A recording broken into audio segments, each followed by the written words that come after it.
এই শীত সকালে গরম গরম ধোয়াটা এক বাটি চিকেন স্যুপ যদি খাওয়া হয় সকালে নাস্তার আয়োজনে, তো সারাদিনের অনেক এনার্জির যোগান দেয়। তো অনেক পুষ্টি ও খনিজ উপাদান সমৃদ্ধ হেলদি এই চিকেন স্যুপ আমি বাসায় করেছি নিজে। কয়েক টুকরো চিকেন দিয়ে ঘরে বানিয়ে ফেললাম মজাদার এই চিকেন স্যুপ। সব কিছু ঘরোয়া উপকরণে ছিল। পরোটা দিয়ে খেতে ভীষণ মজা। এই শীত সকালে গরম গরম ধোয়াটা এক বাটি চিকেন স্যুপ যদি খাওয়া হয় সকালে নাস্তার আয়োজনে, তো সারাদিনের অনেক এনার্জির যোগান দেয়।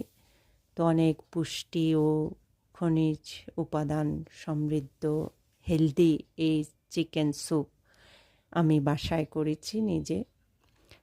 কয়েক টুকরো চিকেন দিয়ে ঘরে বানিয়ে ফেললাম মজাদার এই চিকেন স্যুপ। সব কিছু ঘরোয়া উপকরণে ছিল। পরোটা দিয়ে খেতে ভীষণ মজা।